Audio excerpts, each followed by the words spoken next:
Welcome to the Builders of Authority podcast, a show committed to helping you build authority for your brand.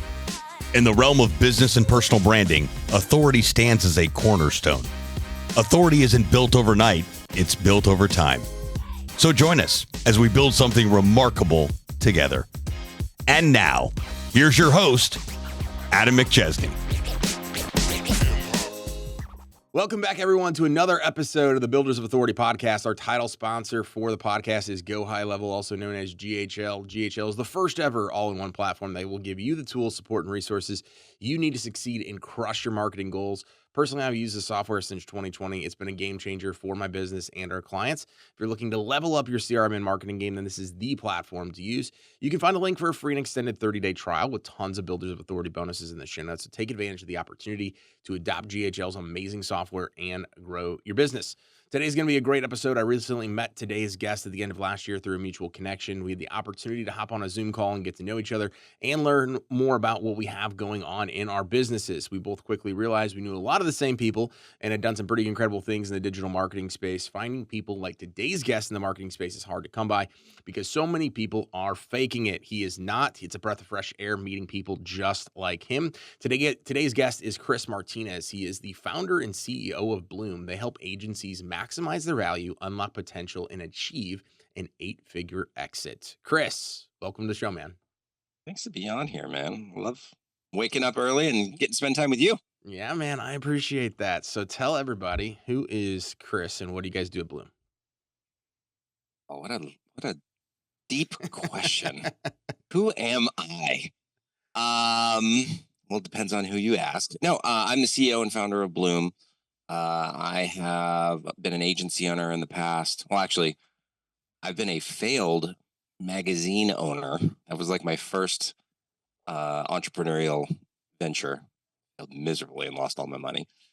And then I got into digital marketing around 2009 and started working for a PPC company. That was like my first job in digital marketing. And then started my agency in 2012. Ran that until 2020. Ended up selling that to a former partner. And the reason I did that is because in 2017, I started an outsourcing company called Dude. That's kind of like, I don't know, the biggest thing that we did. We had over 100 employees. We did millions and millions of dollars in revenue.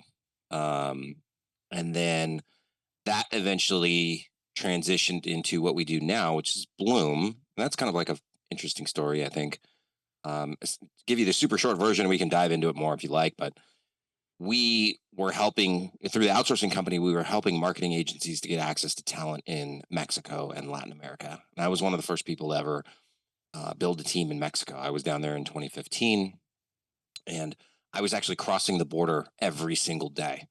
So I've personally crossed the border more than like 2,000 times. Wow. So I was living in San Diego. I would drive down to TJ every single day, sometimes multiple times a day. For my own agency in 2015, that turned into the outsourcing company in 2017, and then that blew up. But then in like 2022, we started helping clients with more than just staffing and outsourcing stuff. They would ask us about SOPs and just hiring other people and building out a leadership team and like increasing their profitability and all these non-sexy parts of running a marketing agency. And we ended up getting a client that said, I don't want any of this outsourcing stuff. I just want you to come in and help us fix our operations and profitability and stuff like that. So that was kind of like a light bulb moment for us. And then we recognized that the outsourcing business model, in my opinion, is going away. Mm-hmm. You don't really need, the way that we were doing it, you don't really need a middleman. What people want, what clients want, is they really want like a staffing partner or a placement, agency that'll connect them to the talent. They just pay like a one-time fee, and then you get that person forever. And so we recognized that the Dude business model, which was not that, we were basically this middleman that would sit in the middle, and you pay us, we pay the employee, we make a margin. That was kind of like going to die. And so we recognized, we can do a lot more fulfilling things doing the consulting that we'd already started doing. Oh, yeah. And ultimately helping agencies to do this big exit, right? Because our best clients They recognize that they're not going to do this forever, and they want to build a business that's an asset that they can sell one day. Now, that one day might be 10 years down the road, 25 years down the road, whatever. But they have this vision that they don't want to just be kind of like a slave to their agency and just be a worker bee forever. They do want to build something that they can sell one day. And so, we at Bloom are a part of that. We help them to realize that dream. So we rebranded back in July July 2024, called ourselves Bloom. We decided, like, the joke that we had is that dude had to grow up. And so we became Bloom, and been doing it. We've been doing the consulting for years, but the rebranded of the company has been since July. So That's awesome. Aside from the business part, I'm a husband. I've been married for a little over 3 years. I have 2 dogs. I love dogs. I joke around that I get along better with dogs than I do with people. That's awesome. Maybe some people can empathize with it. I also do Brazilian Jiu-Jitsu. Oh, wow. I'm not very good. I'm injured quite a bit. And I've been a soccer player for 40 years. That's kind of like my main sport. And the other thing that I like to say is, well, one is I'm a sociologist by education, which some people find it entertaining. And I like to consider myself a philanthropist. I'm one of those people that wants to leave the world a better place whenever. Love it.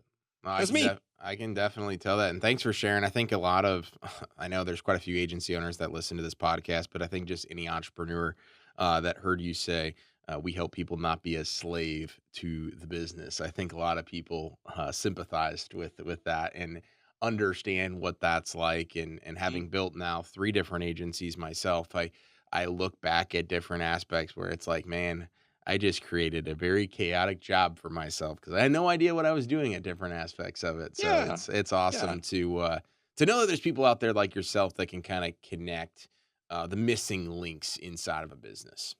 Yeah, there's definitely different stages to running a marketing agency. Any business, right? There's different levels, what we call it, right? And so once you get to about $1 million in revenue, that's when all these non-sexy things are necessary. Otherwise, you're going to get stuck and you're just going to be miserable. You're probably going to make less money. Yeah. Right. And so that's kind of like our target when we come in. We have a couple different programs, but the main one that we do, where we come in and basically become what we call like your interim leadership team and help to fix all these issues in the business that you didn't even know existed. We come in around $1 million, $2 million. Because, those things are just going to hold you back. I think you've probably been there before where you're just like, what in the hell did I build for myself? And I have no idea what I'm supposed to do next. It's like deadlines are getting missed. Clients are up your ass, like chewing you out. You don't even know what the hell happened because everything was supposed to be going according to plan. Yeah. You look at the company bank account and you're like, we just had our best sales month ever. How in the world are we not more profitable? Yeah. You just start questioning your own existence. Actually, what sucks the most is when you start questioning if you're good. Like you start questioning your own self-worth as an entrepreneur, sometimes like as a person. Yeah. Oh, yeah. It becomes this like existential crisis and you're like, oh my God, but you can't leave. Yeah.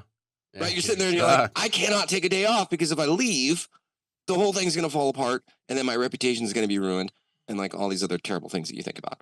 Yeah. Absolutely. So it's really, really difficult. Like running a marketing agency is not easy, contrary to what the gurus say. You can't just take this course and then you're going to be a, overnight millionaire and you're going to be living on a beach and, some person in the Philippines is going to be running your whole business. It does not work like that. It's complete bullshit. It would be nice, but it's not reality. So talk to me a little bit about, you mentioned, right, a couple different things. You mentioned like, hey, we come in and basically act at a very high level in terms of helping you understand what I would refer to as some of the blind spots that you probably didn't know about, probably a lot of the stuff that you did know about and things like that. Talk to us about like what that evolution looks like. 'Cause I'm sure like a lot of people are like, man, I really need somebody like what Chris is talking about, but I don't even know where to begin, how to start, those types of things. We have a very, very clear-cut process that we use to identify the root causes of the problems. If you ever come to one of my events or you hear me speak, I'm going to beat this phrase into your brain. Facts, not feelings. Every decision that we make needs to be based and rooted in facts, not feelings. I don't care if it comes to people, profitability, systems and processes that we put in the business, training, whatever. Everything we do is rooted in facts, not feelings. What's that phrase? Facts, not feelings. Thank you very much. Okay, it's also the title of my book. Yeah, I love that. Now, I would say 99% of the marketing agency owners that come to us, they've been making decisions based on feelings. I feel like I should do this. Okay, cool. How are you doing your pricing? Well, my competitors are charging $14.97, so I think I should come in. I feel like I should come in at $11.97. Just all emotional decision making, right? So the first thing that we have to do is we have to look at your team and what they're actually doing and what they should be responsible for, or like what they need to be responsible for. And the second thing is your numbers.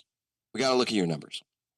We will analyze 12 months of P&L, sometimes longer, so that we can see trends and we can see profitability, see where the money's going. And then from those two things, we can identify what is the root causes of all the problems that are in the business. Maybe it's churn's too high. Maybe you're spending too much to get the products or projects fulfilled. Maybe you don't have the right people in the right places. Maybe you're spending too much time as the owner. Maybe you're spending too much time in fulfillment, or maybe you don't have anybody in customer experience that's managing the relationships with the clients. Like everybody has a different kind of starting point. Yep.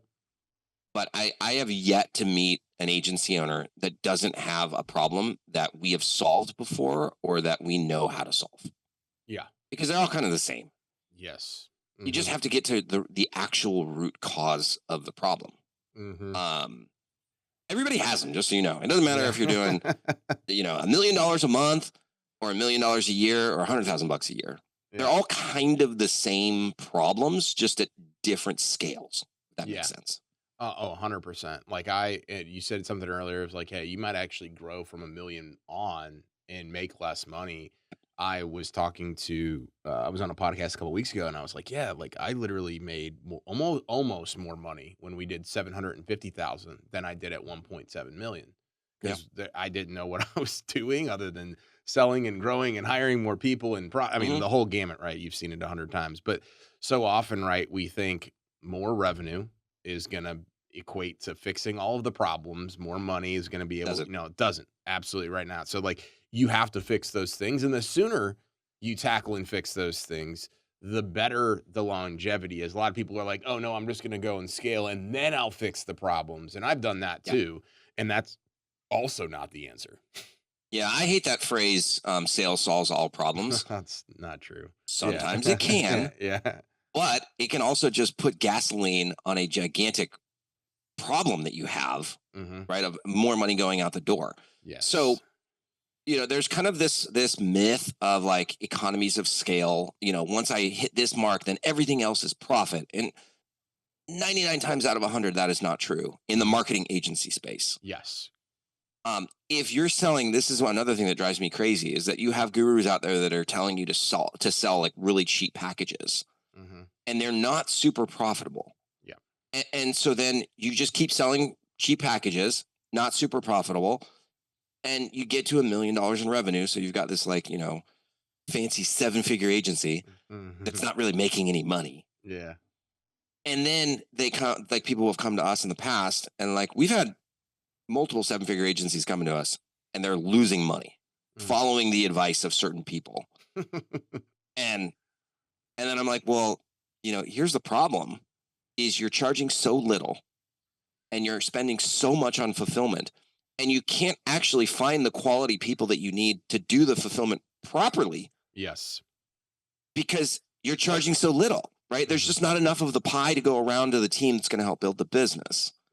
Right? Ultimately, we're going to have to do some major overhauls in your pricing, right? Yes. So we've got to increase the pricing. We've also got to figure out how to be way more efficient in the fulfillment.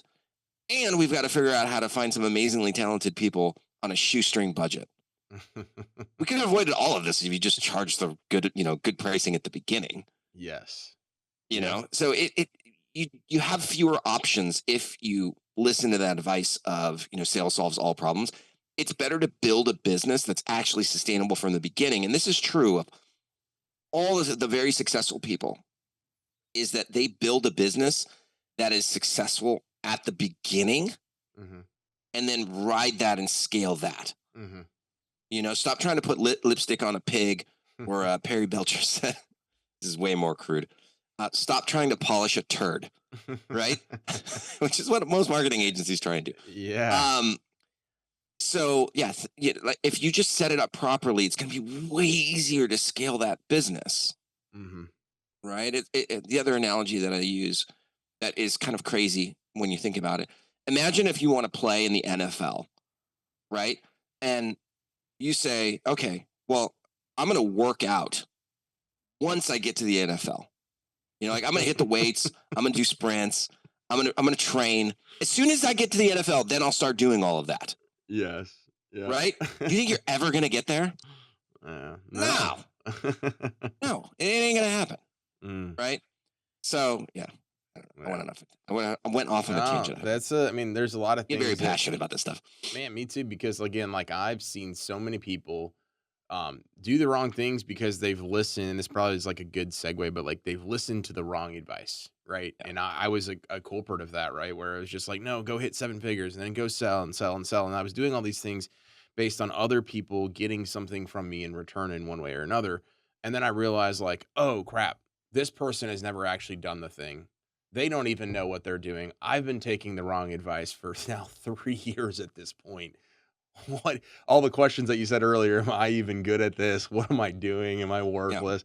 All the different things. So like talk to us about a little bit about like the process somebody's like going through of like, who should I be listening to? What questions should I be asking? Like those types of things. I think people just like see something on social media, like I'm going to go buy that course. I'm going to go join this person's mastermind. And they don't actually vet or ask the right questions. Right. Yeah. So I think that when you look at the gurus that are out there, you need to recognize that they're typically good at like a few things. They're not good at everything. And I think it's also important to look at things outside of business. Yeah. This might be controversial for some people, right?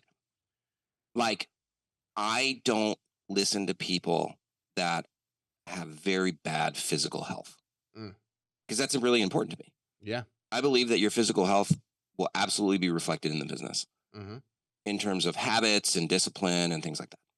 Right. I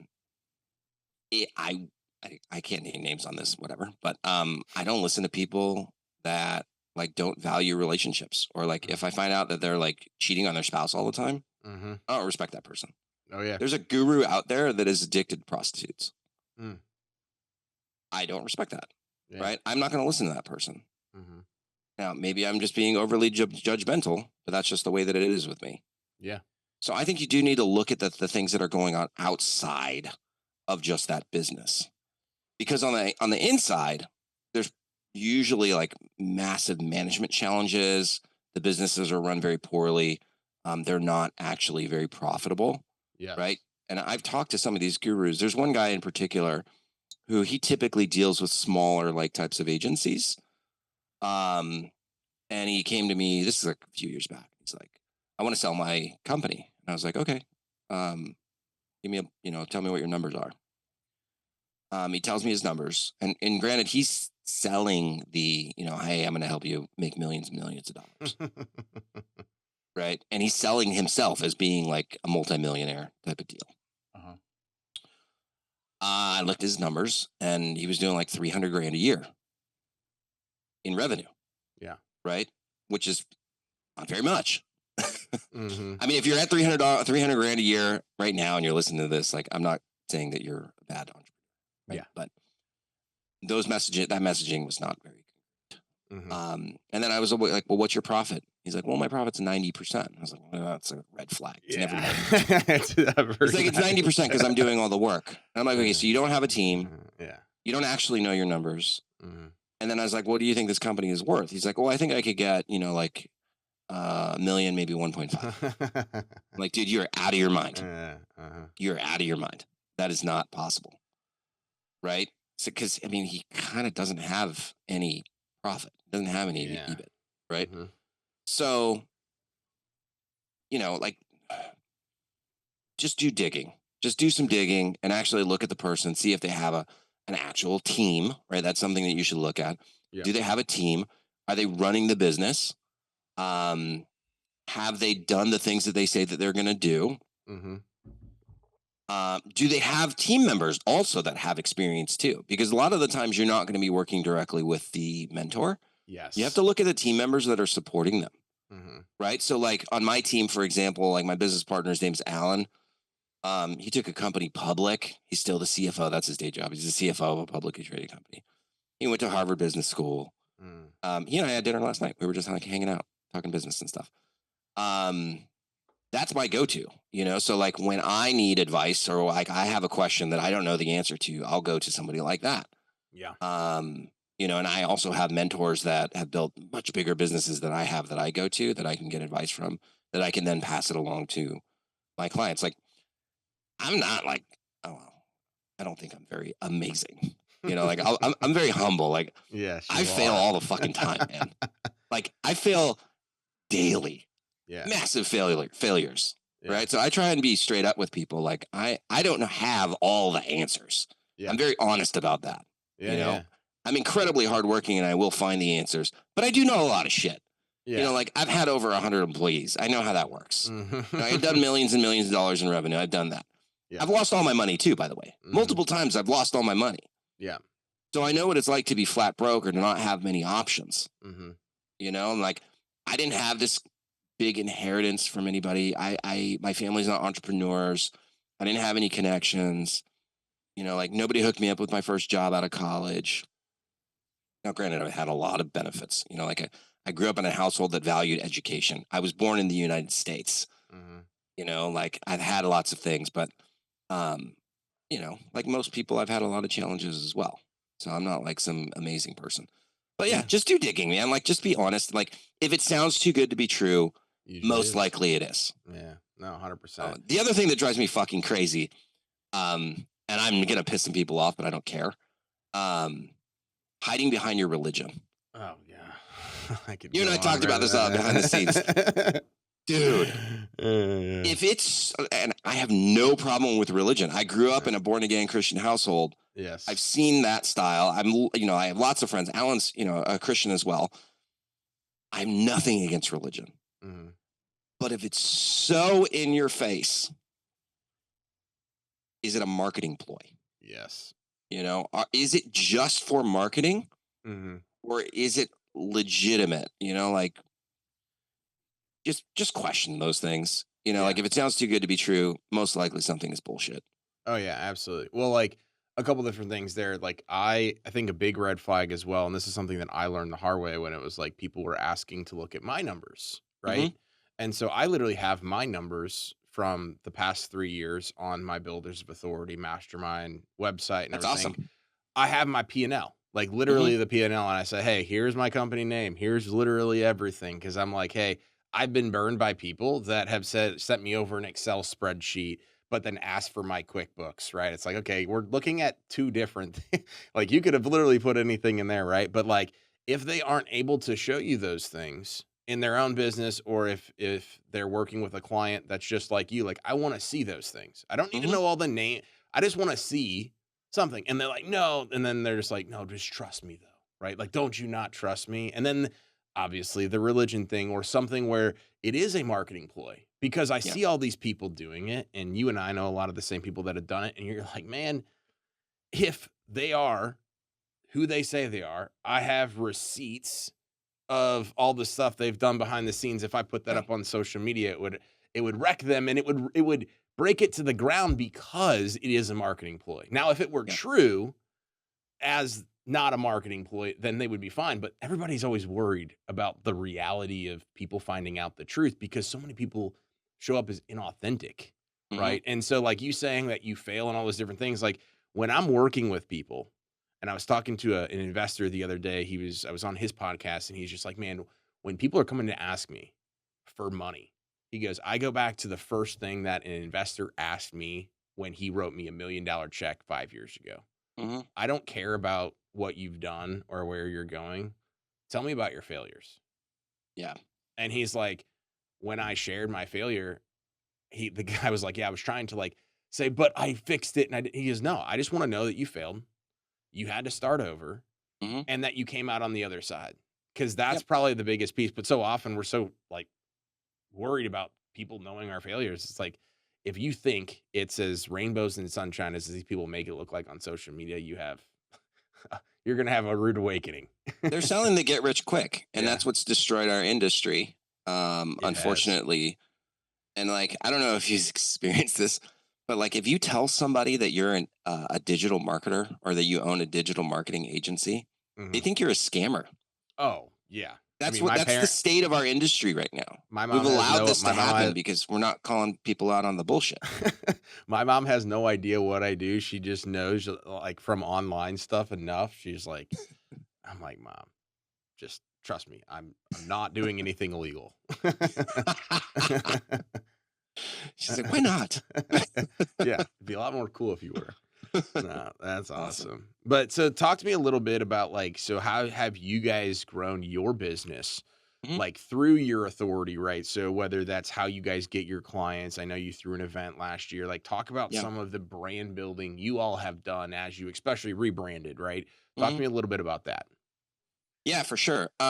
So like most people, I started my business from referral. Actually, when I got my first marketing agency client way back in 2012, uh, I was broke, right? Because I was still like licking my wounds from my first failed business and paying off debt. So I had no money, and I finagled my way into a women in business conference. So it's 2012. I'm 32 years old. Like I was like, hey, like I want to go to this conference. So I basically offered a free auction item Mm, in the silent auction. I was like, yeah. bid and you can get a website. So like we didn't make any money, but we got our first client. Yeah. And then there I you go. also finagled my way into the conference because I didn't have $150 to spend on a ticket. Mhm. So I said the night before the conference, I messaged the lady who I had met who ran the event. And I said, hey, do you need any help? I'm not doing anything tomorrow. She's like, well, you can be our mic runner. So I was the mic runner. I was like the only man in this entire event. And then I ended up meeting people, right? Because I was Yeah. networking. I was also in pretty good shape back then. Yeah. So so I ended up networking and meeting a bunch of people that some of them ended up becoming clients later on. And so that's how I did it at the beginning. Just hustle, like just trying to figure out a way to Mhm. get in the door. Yeah. And then let's fast forward to Dude, because I think that's a fun story. So I started Dude, which was the outsourcing company, and we got to like, I don't know, 12,000 MRR really fast, right? And like for me at the time, that was like a lot of money. Yeah. And so I was like, okay, let's go to the traffic and conversion conference. Hmm. Rest in peace. Yeah. Back in 2018, and I got a booth. So it was like 5,500 for the booth. I lived in San Diego. The event was in San Diego, so I didn't have to spend money on travel and hotel. And then I, had to get all the booth swag and stuff like that. So that was like 10 grand. So we were about 10,000 into it all in. And so we go to this booth, and from that one event, we got like $400,000 worth of business Goodness. from that one event. Yeah. Right. So we took a risk. We put ourselves out there, and it paid off massively. And then, the rest, everything kind of like grew from there. Right now, the things that are really helping us on the lead gen side is cold calling. Mm. So I have a rock star cold caller. You want to talk about that? We can talk about that. That's a whole nother session. Yeah. But there's like this talent pool, this hidden talent pool of cold callers right now that nobody's tapping into. So our Mhm. cold caller's rocking it. She booked 5 appointments for me yesterday. We have a Nice. good script, right? She's Yeah. super, super talented. Yep. So yeah, when it comes to the authority stuff, like I mentioned this to you earlier, like I feel like that's something that I'm still developing, and maybe there's some self-doubt or some limiting beliefs that I have about that. The things that I have done that have really helped me is writing, right? So I've written 4 books. Yep. Obviously, I'm gonna show my book again. Facts Not Feelings. Go and get it on Amazon. So I've always been a pretty good writer, even when I was a kid, and I've enjoyed it. And so writing those books, my first book was called It's Not Just a Website. My second book was called Hacking Mexico. My third book was called Never Wear Pants Again. And then this book is called Facts, Not Feelings. Right. And so those books definitely give you like instant credibility. Yes. It's not easy to write a book. Mm-hmm. It takes discipline, and you got to just grind it out, and you're going to be embarrassed with the product, but other people will think it's good. Yeah. The other thing is most people don't actually read the book, which is kind of sad. But that's been another thing. And then my podcast, like I'm a big advocate of having a podcast. Don't think that there's too many podcasts out there. It's a great way to meet people and network. And the other big thing, hosting our live events. Right. So we've hosted our Agency Freedom Live event. I think this is going to be our 6th one that we have coming up in June. Like it's a massive production. It's incredibly expensive and terrifying to put it on. Like the night before I did my December event, I was having nightmares every single night. Mm-hmm. Just like terrible nightmares, like zombie apocalypse nightmares. And of course it was tied to the stress of putting on the event. And like, you're going to have to stand up on this stage in front of all these people that have purchased tickets. And you're like, there's going to be some self-doubt. Like, are they going to get value? Like, are they going to hate me? Are they going to like walk out? So like, it's very stressful. But on the flip side of that, if you have the balls to be able to do something like that, you will get the admiration of other people that are there. Mm-hmm. Because a lot of people are like, I could never do that, or I don't know how they do that. Yes. And, so of course you're delivering value, you're leading with value, you're being a good person. But that's another thing, is if you can put on a live event for people, man, that'll just skyrocket your credibility. Absolutely. Right? Yeah. So no, those are like the big ones. That's awesome. Like, so when I talk about like authority, right, and we were talking before this, right, so many people think like, oh my gosh, I don't do all of this stuff on social media. I don't do it. It's like, the great thing about authority is there's no one way to do it. There's no exact blueprint. There's so many other things. Like you talk about writing books, you talk about the podcast, you talk about throwing your live events. Like those things are levels up from what most people don't do. A lot of people go to social media and they're like, hey, I've been posting for 90 days. Why don't I have authority? It's like, okay, like I post on social media too, but I think I suck at it. Yeah, no, but a lot of people are just like, I teach people how to do this and they're just like, well, I've done it for 98 days, Adam. Like, why am I not getting, I'm like, I've been doing this for over 5 years now. I also have the podcast. I also throw my own, I have a lot more things, right? But it's always about stacking and getting to that next level to where it's like, hey, I have to level up too on my end of things. There's not, again, the cat's skinned 100 different ways. So you got to find what works for you. And obviously you found some very strategic things to help push the needle forward. Yeah. And I'd say just discipline and focus. Yeah. I'm big on discipline and focus. This is not sexy, guys. Like you're just going to have to continue doing it over and over and over, just like going to the gym. Like if you're doing a weight loss program, you can't just do it for a week and then expect to get results, or do it for a week and then take 3 weeks off and then come back and then think that you're going to get in the shape that you want to get. 100%. Just doing the crappy thing that you don't like doing over and over and over and over again. And then when you want to stop, guess what? You keep doing it over and over and over and over again. Just keep going. Just keep going. That's it. Yeah. It's not get rich quick. Mm-hmm. Right? Yeah. No, just keep doing it. Couldn't agree more. Well, Chris, this has been an amazing episode, man. I learned a lot myself, but I certainly appreciate you coming in and dropping some golden nuggets here for our audience today. Where can people stay connected with you online? I mean, if you want to like work with us, you can go to bloompartners.io. I am putting more stuff on the Instagrams. So you can go to Chris from Bloom. You can go to bloompartners.io on Instagram too. But I think the fun stuff is actually on my channel. I don't know if that's good. Yeah, I don't know if my strategy is good or not. But I like, if you want puppy stuff and you also want business stuff, go to Chris from Bloom on Instagram. Love it, man. Well, thank you so much for coming on. This was an awesome episode. Looking forward to listening to this one back myself. And yeah, man, certainly appreciate you and looking forward to hopefully meeting you here in person one day soon. Yeah, for sure. Thanks, man. Awesome. Thank you so much, Chris. And thank you again to our title sponsor, Go High Level. Without them, we aren't able to produce the quality of content or have amazing guests on like we did today with Chris. Check out a free and extended 30-day trial in the show notes.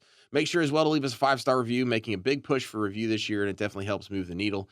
And remember, authority isn't built overnight, it's built over time. Thanks so much for tuning into this episode. We sure do appreciate it. If you haven't done so already, make sure you're subscribed to the show wherever you consume podcasts. This way you'll get notifications as new episodes become available. If you feel so inclined, please leave us a review. We sure do appreciate it. Until next time, friends.